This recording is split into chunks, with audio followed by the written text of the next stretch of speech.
In this world, the moon's gone crazy, heating things up to over 100 degrees.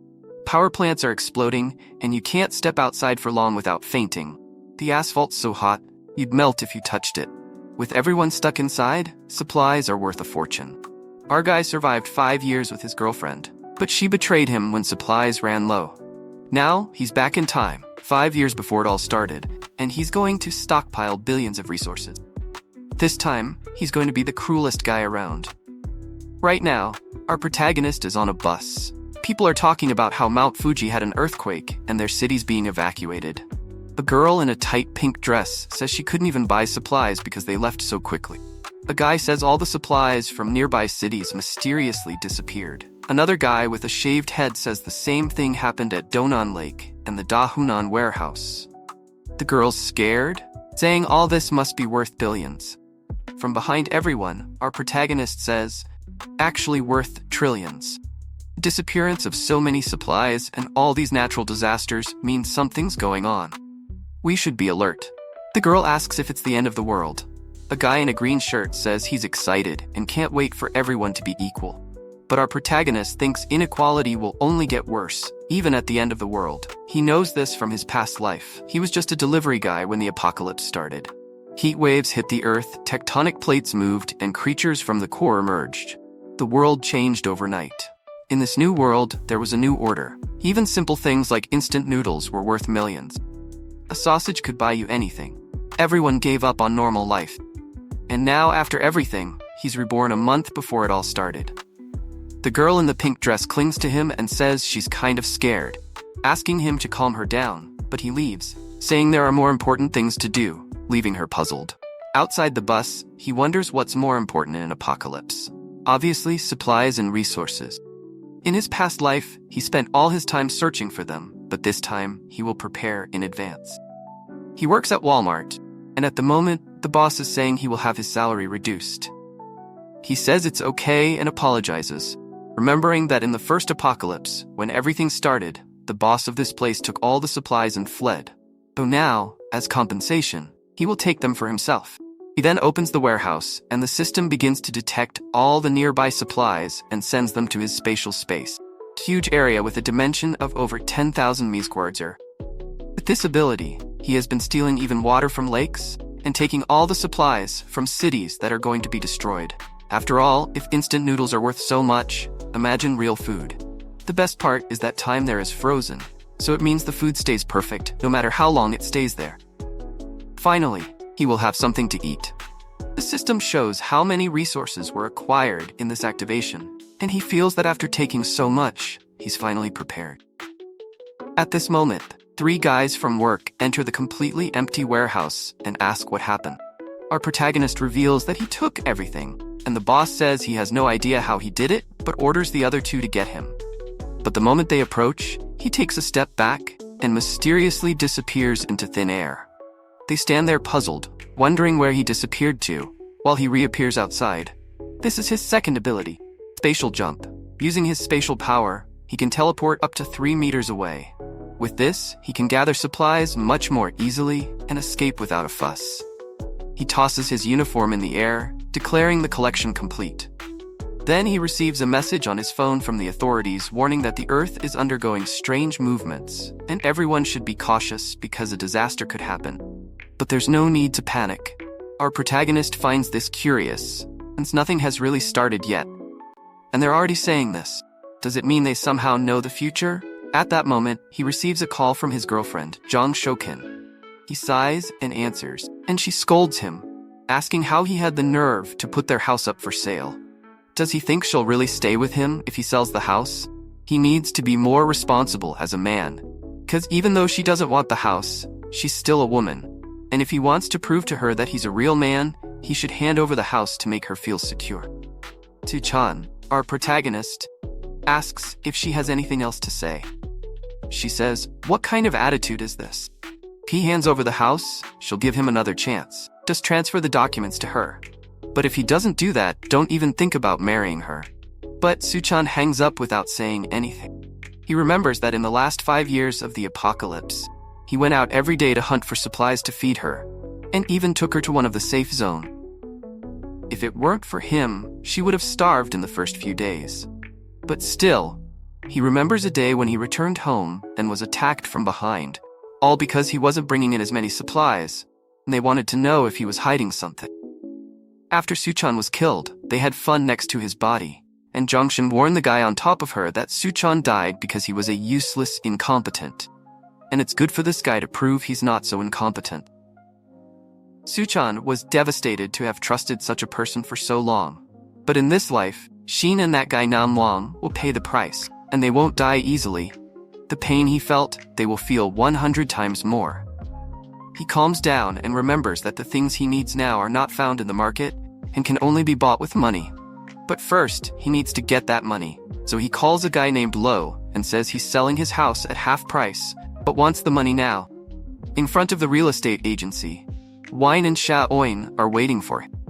When he appears, Shokan scolds him for keeping her waiting for so long. He ignores her and walks past. Wine asks who let him sell a house, and that if he does anything like this again, he won't see the sun tomorrow.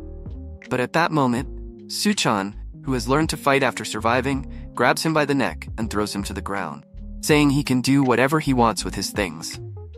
Woken is scared by this and tries to stop him, but she receives a slap and falls to the ground in disbelief.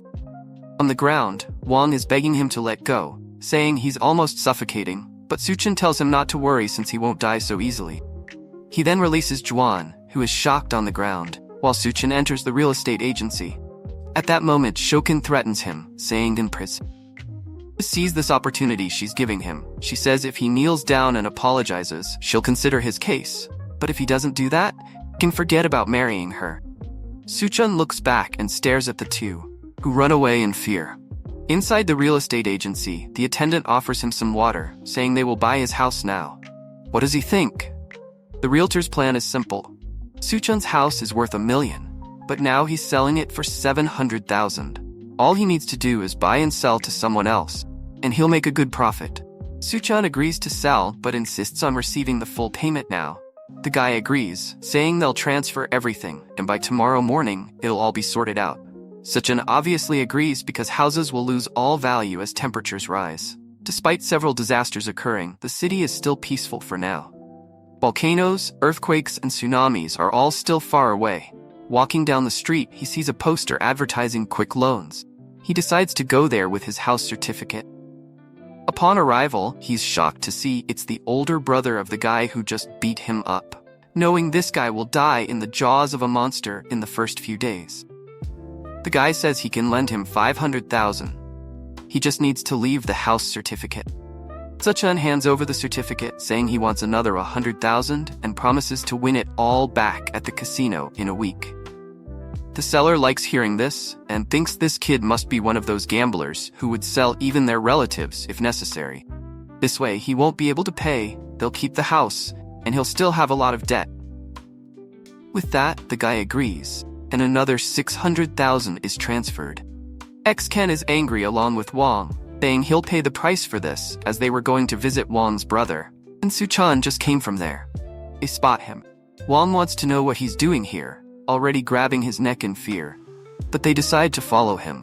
Suchan remembers that several buildings will collapse because of the tsunamis, but this hotel in the Green City has withstood all disasters until the end. He knows the presidential suite is well equipped and even has a pool. Maybe it's a good place to use as a base for a while. Even at the end of times, this place continued to have food for a long time. He is then greeted by the attendant, Luke Sinu, who asks what she can do for him. Suchan says he wants 1,000 tables for a banquet. Startling her, she offers some table options, thinking this kid must be the son of someone very rich. He says he'll want the table that costs $10,000 each and will make a deposit of $500,000. When everything is settled, he'll make the rest of the payment. She's somewhat incredulous but says to follow her to make the payment, thinking that even though this payment of his may not be much, someone who easily spends $500,000 surely has more to spend, though it's best to facilitate the process. Entering the room, she asks if he's getting married. He says yes, and all this is for a wedding, and he also wants the presidential suite. Sometime later, he's leaving the hotel all happy. He got over $10 million in food, spending $500,000 with the advance deposit. And it doesn't matter about the rest, since when the apocalypse begins, the ice blocks he'll have will be worth billions. Watching him leave, she thinks whoever marries him is a lucky girl. At that moment, Choin appears and asks what that person was doing. The attendant asks who she is, and she says she's Suchon's girlfriend. The attendant then says her boyfriend ordered a banquet for over 1,000 people and paid 500,000. To have a boyfriend like him, she's really lucky. However, the attendant is looking and thinks this girl is at most a 7, but she has a good body. Why do rich guys always like women like this? Asha, On, and Yang are shocked. A $10 million banquet? The attendant says it's the case and that maybe she hasn't realized, but many rich people do this. They get into relationships and hide all the money they have until the day of the wedding. Boyne starts to believe this, and Wong thinks it's impossible for that loser to have so much money. However, the attendant shows that she received the transfer of 500,000. On the street, Wong is asking Shio who he is going to invite to a 1,000-person banquet now. Ayan is confident, saying, "You really don't understand, do you? He's trying to introduce me to the circle of millionaires he knows. Only then will he reveal my identity." Wong is wanting to become a mountaineer and venture into the mountains, but she slaps him, thinking that she has to create as many opportunities as possible to stay with that loser. While imagining herself as a wealthy lady in a chair being pampered, her eyes sparkle. She never imagined this scenario. She'll definitely have to marry Suchon the loser, and that's too good. Meanwhile, Suchon is just tallying up what he's done. 700,000 for the house, plus 600,000 loan, and 500,000 for the banquet. And now that his name is about to be tarnished, taking out a bunch more loans wouldn't be bad.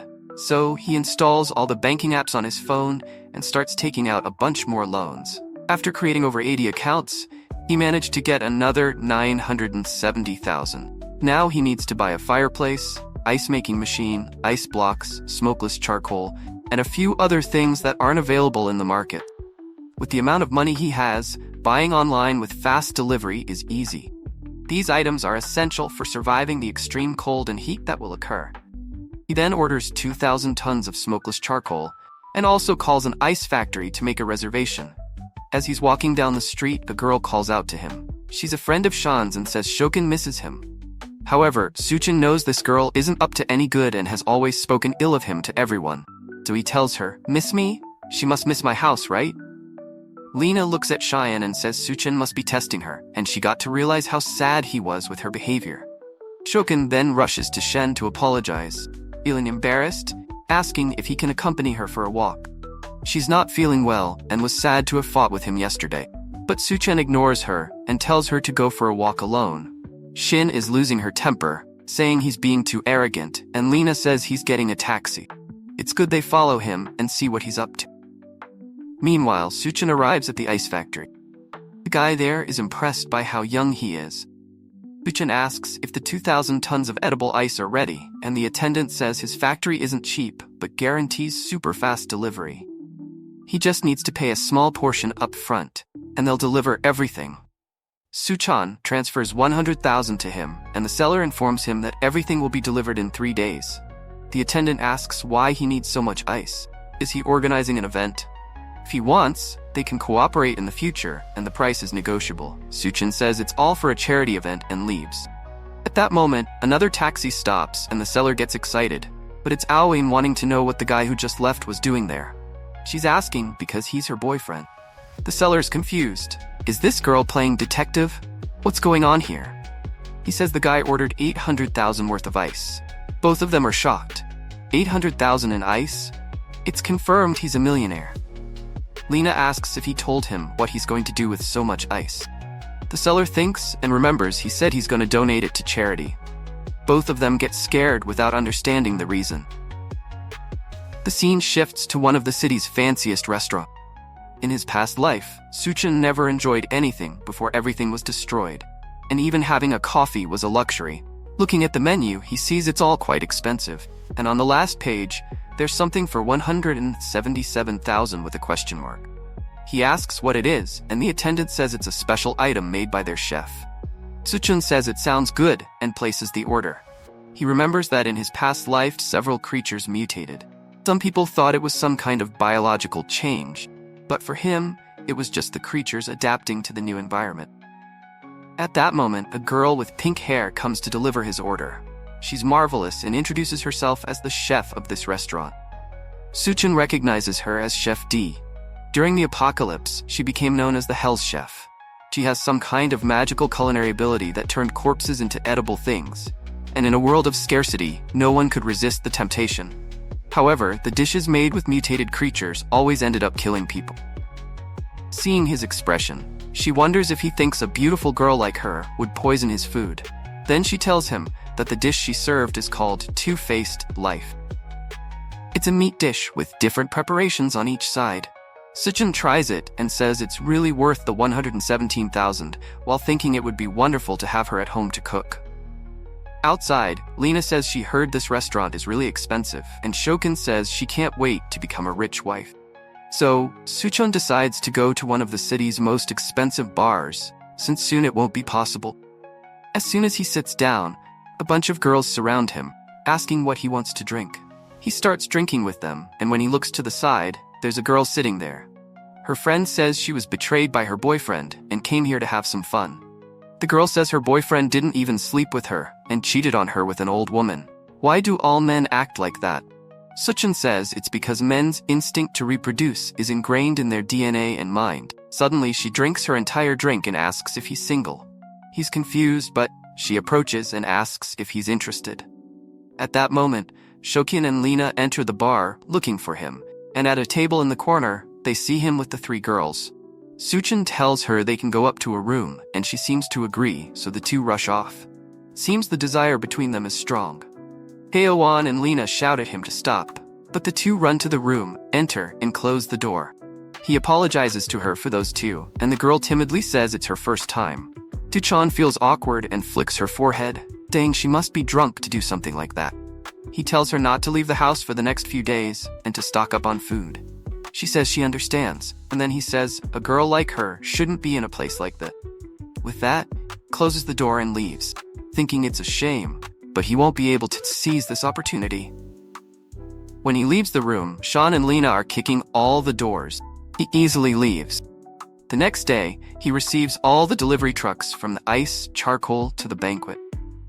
Wen is confused in the crowd, wondering why Suchan rented such a huge warehouse just to receive so much stuff. Now even Cheyenne is getting confused, wondering what he's doing. At that moment, Lena points out that the banquet from the Green City Hotel has arrived. They're laying out the carpets and organizing all the tables beautifully. But it be that suddenly a bunch of people will arrive, and he will declare his love for her and propose? Shade is now all haughty, saying that even if he proposes, she'll still think about his case. They say they need to see his sincerity, and decide to go talk to him. She then goes to Suchan and asks why he's buying so much stuff. Duchan says he'll explain later, but can she help him organize everything? Shoin is scared, thinking he's a jerk for making a girl who's about to become rich soon do such hard work. Lena says it must be some kind of test to see if she's qualified to become a rich girl. At that, Koken changes her attitude and says she's not that weak type of woman. She knows how to be delicate but also knows how to work and starts carrying the boxes. But she's dying of anger, saying that when she becomes a rich woman, Suchan will pay. At that moment, Lena comes to try to seduce him, saying she'll help carry the boxes. In her mind, she's sure that someone as rich as him won't have just one woman, right? As long as she shows a bit of what she has to offer, she might at least get to enjoy a little. Meanwhile, Suchan is thinking he can't lose free labor like that. After all, with so much ice and tables to set up, they'll need some help. Some time passes, and they finally finish everything. Kezauken is dripping with sweat and her legs are shaking. She says she's been carrying stuff since morning until now. As soon as she becomes his wife, she'll make sure to take all his money. Lena, lying on the ground, is also finished, saying that the guy really made them carry those heavy ice boxes. Ex-Shokan says enough of this test. He has to propose to her right away and start the party, or the guests will arrive. Lena says he needs to hurry up because the food is getting cold. Meanwhile, Suchan gives a good amount of extra money to all the delivery guys, who thank him from the bottom of their hearts. At that moment, Shokin comes and asks, Swen, don't you have something to tell me? Zuan says yes. He thanks her for the help, but unfortunately, there's no payment for them, so they can leave now. Shokin is shocked and tells him to stop joking. The guests are already arriving, not to mention there are 1,000 tables. Why doesn't he just reveal that he wants to marry her so they can have a good life? Suchun looks back and says that's impossible for him. After all, he's already sold the house and accumulated a bunch of debts. They surely don't want to marry him. Lena says that doesn't make sense. How can someone with no money buy so much ice? Suchun says he's only doing all this to help his very rich boss, who wants to do a charity project. Jun loses her temper in anger and attacks him, saying he's been lying to her this whole time. He says he hasn't lied about anything, while she falls to the ground with a monstrous look, saying he's just a poor loser who can forget about marrying her. Suchun says he's not interested at all, and she angrily leaves, saying he's a bastard and will regret it. When they both leave, he thinks they'll regret it once the apocalypse starts. He then closes the warehouse door to start storing everything in his space. With that, all preparations are finally ready. Back at the hotel, Wang Hoyu pulls Aoin aside and tells her not to pay attention to that loser, Suchun, anymore. She should stick with him all the time. Anyway, she's gnashing her teeth, saying she's looking forward to his performance tonight, and Wang tells her not to worry. He'll ask his brother to hide and deal with that guy for her. Trokan thinks that Wang isn't really that bad after all. Plus, he has his influential brother. He's definitely better than that loser. Just then, Suchun says she really throws herself at anyone. She's startled and asks what he's doing there. Wang points at him and tells his brother it was this guy who hit him.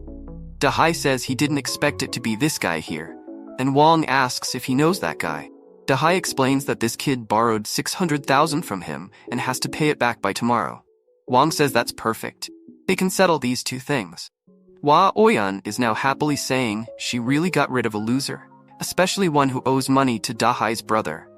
Suchun says it really is impossible to have a good meal in that place, and Dahai reminds him that the payment date is tomorrow. Why is he here in his hotel acting like everything's fine? Wang shouts at his brother not even to talk to this guy since he hit him. Sinu then appears and asks what's going on and if they can resolve it. Dahai says if she forces that kid to kneel down and apologize, they can let it slide for today. She then asks Suchun what's going on. He says it's just some pests bothering him.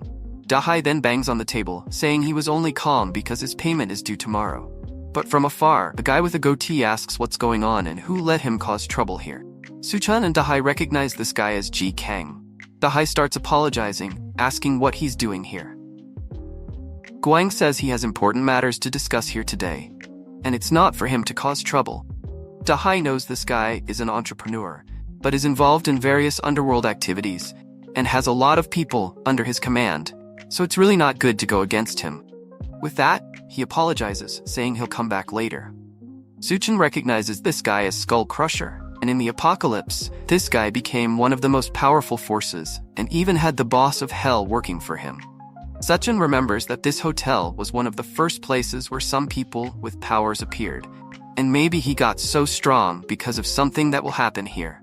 Goang stares at him, while Suchun thinks whatever opportunity arises in this hotel, he'll seize it.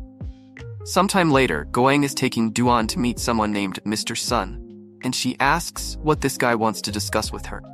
Mr. Sun says he was looking forward to meeting the wonderful Miss Duan and then serves her a drink. Duan realizes there's something wrong with that glass, clearly containing some kind of drug. Meanwhile, Suchun remembers in his past life he hid in the basement with Exo Kang and barely survived. He never expected that in this life he would kick her, and she would still follow him here.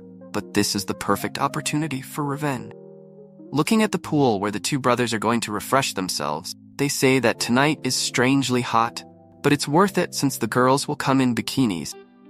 They then appear and look at the moon, saying it's strangely bright, shining as much as the daytime sun. At that moment, Wang declares his love for her, while Suchun in the room says their love is really about to explode. With a glass to the moon, he welcomes the apocalypse. The moon then begins to tremble and emit a red aura. Everyone outside feels something strange, and their skin begins to burn. They all start running back to the hotel, saying something's wrong. Why is the moonlight burning so much? Inside the hotel, people are confused. It's night, but it's very bright. At that moment, the three of them are running, and everyone is scared. Their skin is already red, and they are desperate, looking for somewhere to cool down. They then see an aquarium, run to it, knock it over, and jump in to relieve the pain. The hotel staff ask what's going on and where is Dahai's brother. At that moment, Wine remembers his brother, who appears at the door with his skin all burnt.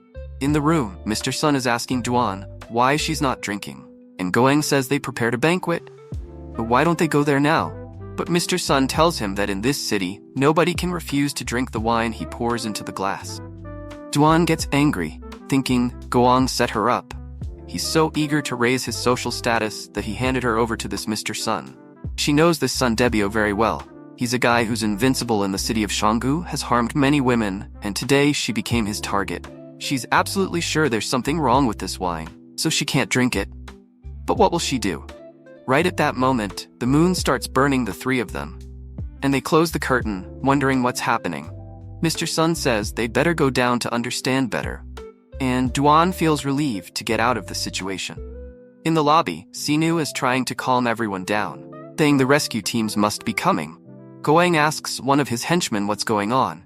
He explains that suddenly the moon shone red and the temperature outside rose by over 70 degrees. In the news, they're saying that a lot of people have already been injured and burned. Mr. Sun calls the minister and asks them to send someone to pick him up. However, sometime later, he tells Goeng that unfortunately, it seems they're having some problems and won't be able to make it. Meanwhile, Dahai is in agony with his entire skin burned. People are trying to apply some burn ointments, but it's not enough. Not to mention he needs to be taken to a hospital. But with the high temperature outside, it will be impossible. He says he'll call a friend to come pick him up. The friend answers the phone, saying he's in the middle of nowhere, but okay, he'll come. As soon as he leaves the garage, he sees it's too hot and gets confused. The heat is so intense that the tires burst. He gets out of the car, calls his friend to let him know he'll be delayed, and runs away. However, the sole of his shoe melts, and he slips and falls to the ground. Looking sideways, he sees another person lying there, already a dry corpse. He gets scared and tries to get up without realizing that half of his face is already on the asphalt. Everyone in the hotel is startled when he screams on the phone. While all this is happening, our protagonist is in his room with controlled temperature. He's sleeping soundly in bed, and government announcements are already being made. Due to the intense heat emitted by the moon, temperatures have risen by over 75 degrees, with the ground reaching over 100 degrees. The event has already resulted in hundreds of casualties. Please stay indoors to avoid skin and respiratory burns. At that moment, one of the power plants explodes due to excess heat, cutting off some communications. Dahai says he lost contact with his friends while everyone is in the last room left in the hotel. Shaven and Lena are complaining that they don't want to stay in a room full of men. But at that moment, the power goes out, and with that, the air conditioning also stops working. Everyone starts taking off their shirts, dying of heat. Chin remembers that Suchan's room has a pool. Meanwhile, our protagonist is swimming peacefully. He already knew the power would go out because of the explosion in the power plants, and that's also why he chose a room specifically with a pool, in addition to vertical air conditioners and giant batteries to control the temperature. But he's also missing some ice. Changes, sits on the sofa, thinking it's very nice. Now he's hungry, so he sets up a banquet on the table as it's the first day of the apocalypse. He needs a small breakfast while wondering when Goeng will have the chance to gain powers. Someone knocks on the door, saying they know he's in there. Our protagonist knows that with his teleportation power and the preparations he made, he doesn't need to worry. To cause anger and envy, he decides to open the door. As soon as it begins to open, a cold breeze comes out, and everyone feels an indescribable relief, wondering why it seems so nice in there and why he has air conditioning. Suchan asks if they need anything. Wang points out to everyone that he has ice, pool, food, and electricity. Lena and Shoin start shouting at him, asking how he dares to let them burn outside all day while he's living in luxury. He better leave that room now. Dahai tells him the time to pay back everything he owes has come, so he better hand over that room. But the moment he steps into the room, he takes a shot in the stomach.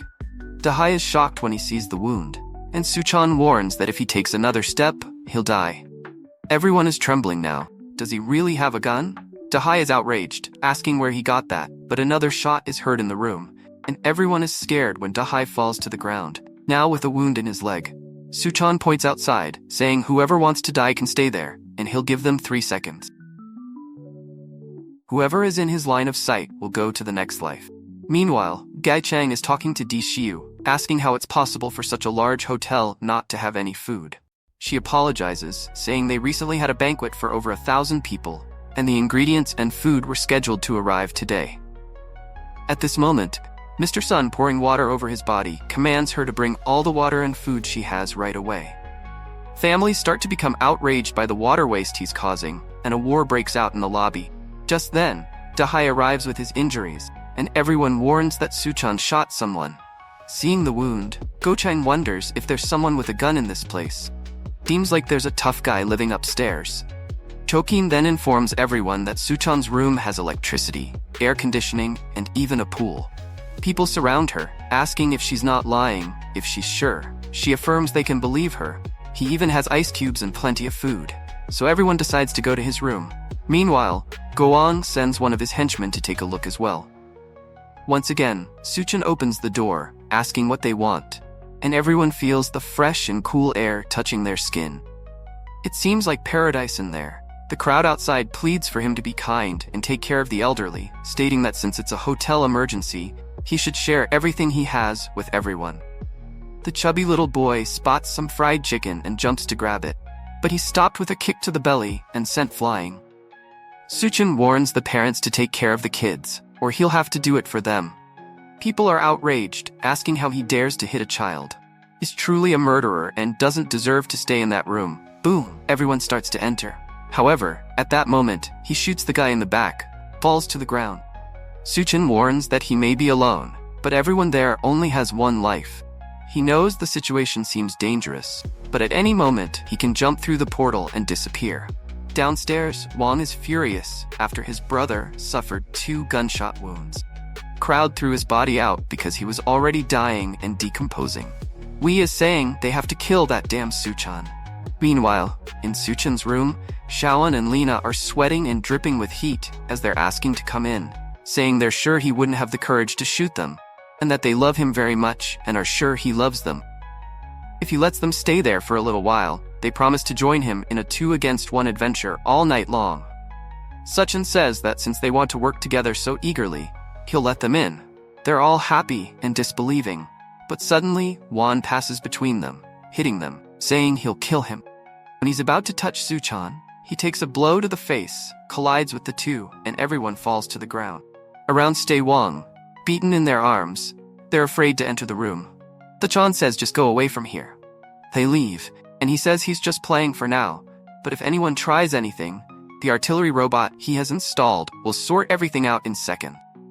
Tanks are seen outside the hotel, and everyone believes it's the rescue team. They leave armed and wearing protective clothing. Upon entering the hotel, they ask if someone named Liu Xinggo is there. The guy introduces himself, and they then tell him to put on the insulation suit and come with them. Everyone asks to be rescued together. However, the soldier assures them to stay calm. The rescue operation will take place tonight at midnight in Silicon Valley Square. The residents celebrate, saying the government really hasn't abandoned them. Meanwhile, Mr. Sun says he'll pay $1 billion if they take him now. However, he's restrained by one of the soldiers who tells him not to interfere with the operation. Mr. Sun tells Going to do something. Clearly, with so many aiming at him, there's no way.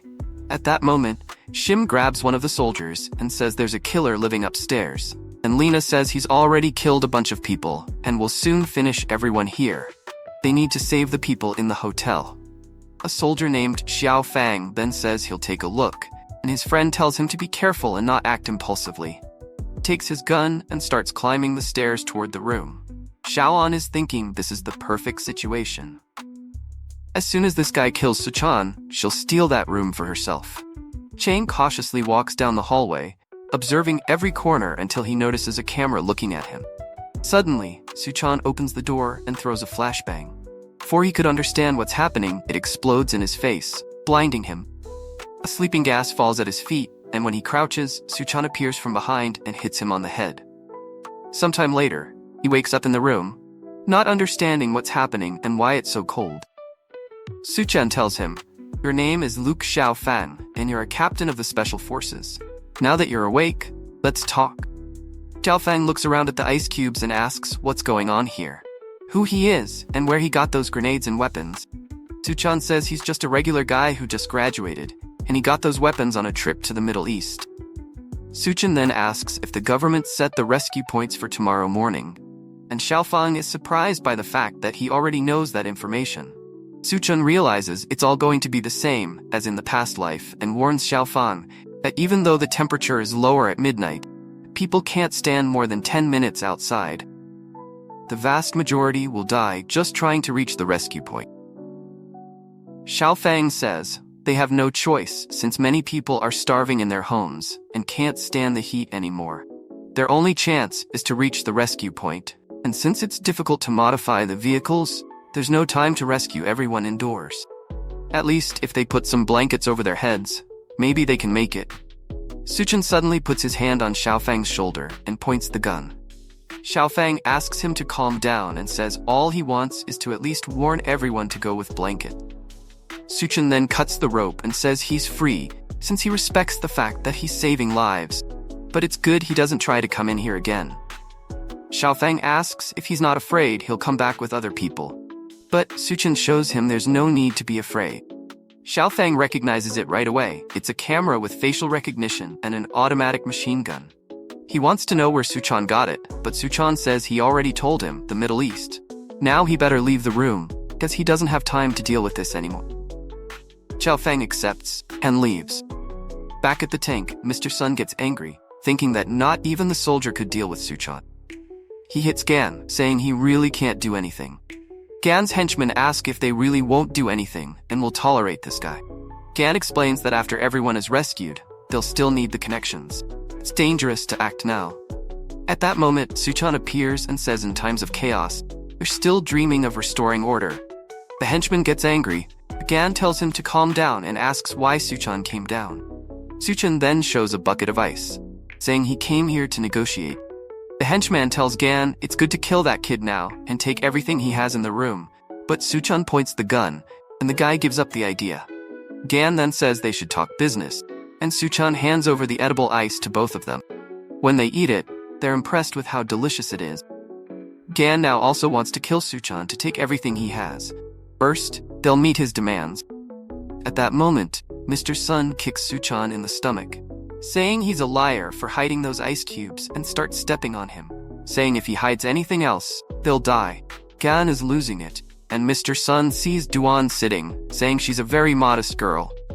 Everyone is about to die of heat, and she hasn't even had the courage to take off her clothes. Grabs her arm, saying he's tired of seeing her attitude and he's in the mood to do certain things, though she better follow him. Duan slaps him in the face, calling him a bastard, but suddenly Sun rips her shirt, saying for her disobedience, he'll take advantage first, and then everyone will do what they want. She falls to the ground scared, and he says she's sweating a lot, and he's just doing her a favor, until Gan appears behind him, saying enough of this. Sun turns to say something, but Gan punches him in the neck with a closed hand, breaking it instantly. He falls to the ground dead, and Gan says Suchan is right. Indeed, this place is already chaos, and people like him have to die with it. He then warns that this place is now under his control. Whoever doesn't want to obey will go to the rescue point or die here. Upstairs, Suchan observes, saying that apparently his words were effective. Gan was already the boss of this place in the past life, so he just sped things up. With that, the two of them have already been thrown out. Gan then starts drinking the ice Suchan gave him, while Shokan and Lina beg for a little peace, saying they'll do whatever he wants. He throws it to them, saying it's okay, they'll give them some, but they better obey any demand. His henchman asks if they're not going to the rescue point, and Gan says it's too far. It's not certain they'll survive. The henchman asks why he wants these women if they're running out of resources. Gan says it's all part of a plan to deal with Suchan. At midnight, Lina and Shokan try to leave, covering themselves with blankets, but the henchman comes and takes everything off them. Shokan asks what he thinks he's doing, but the henchman mourns that now that they've taken the ice, they'll have to stay with him for a while. Those who decided not to obey Gan because he didn't provide supplies are trying to reach the rescue point. But even though it's midnight, the ground is much hotter than they imagined. They're trying to protect their feet with a piece of wood, but it makes it difficult to walk, and one of them stumbles. Upon contact with the ground, their hand and face melt. leaving the survivor behind to die. Meanwhile, Dahai's body, which was burning on the ground until now, wakes up with red eyes. From the balcony, Suchan observes everything, remembering that in the past life he almost died on this walk. Shokan and Lena say they can do whatever he wants, but why don't they at least go to the room? The henchman says they're being too shy, there's no need to try to hide. Suddenly the glass shatters, and the two chubby guys who were burned come running after everyone. Wong thinks they're zombies and asks if they'll turn too if they're bitten. Gan says they need to figure it out, then grabs him by the neck and throws him to the two creatures. Wong's back is burned just by making contact with the creatures, and Suchan appears with a blade, telling everyone to get out of the way. The henchman can't believe he wants to deal with these monsters, and Gan is eager, thinking that as soon as Suchan kills the two, he'll kill him and take everything for himself. Suchan knows that bodies exposed to heat turn into zombies, but they don't share any virus. You could say they're more like demons. The difference is that these demons retain some memories from their past life. Den stands still, and Mr. Sun passes by him and goes towards Gan. That's because he was killed by him, but Wang Day was killed by Suchan and attacks him. However, seeing the situation, he's sure that the chance for Gan to awaken some power is by killing Mr. Sun. So, if he goes in his direction, it cuts off his chance. A purple crystal comes out of his body, and that's a kind of core that can evolve a human body. He grabs the crystal, jumps back, and pushes Dahai towards everyone. With that, he goes up the stairs and tells them to have fun. Gan grabs the guy on the ground again and throws him towards the creature.